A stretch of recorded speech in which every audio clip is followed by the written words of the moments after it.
अक्सर लोग नमाज क्यों नहीं पढ़ते। ये जो बात बताने लगा हूं इस पर जरा गौर कीजिएगा।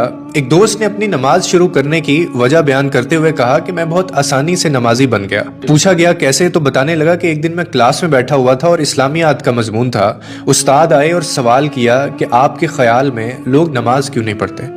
एक बच्चे ने मासूमियत से कहा कि सर जो लोग मर गए हैं शायद वो नमाज नहीं पढ़ते। फिर दूसरे बच्चे ने मासूमियत से बोला कि सर जिन्हें नमाज नहीं आती शायद वो नमाज नहीं पढ़ते। उसके बाद एक और बच्चे ने कहा कि सर जो मुसलमान नहीं हैं वो नमाज नहीं पढ़ते।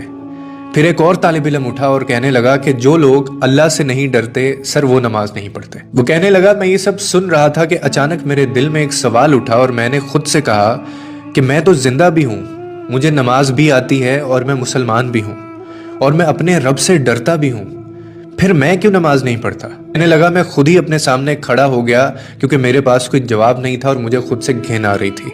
और फिर मैंने खुद से एक सवाल किया कि अगर कब्र की पहली रात मुझसे पूछा गया कि तुम तो जिंदा भी थे, तुम्हें नमाज भी आती थी, तुम मुसलमान भी थे, तुम अल्लाह से डरते भी थे, तो फिर तुम नमाज क्यों नहीं पढ़ते थे। उसके बाद फिर मैं क्या जवाब दूंगा। उसने मजीद कहा कि ये वो लम्हा था जिसने मुझे हिला दिया कि हम अक्सर समझते हैं कि हमारे पास वक्त है, हम बाद में शुरू कर लेंगे, हम बुढ़ापे में पढ़ लेंगे और अभी हमारी जिंदगी बाकी है।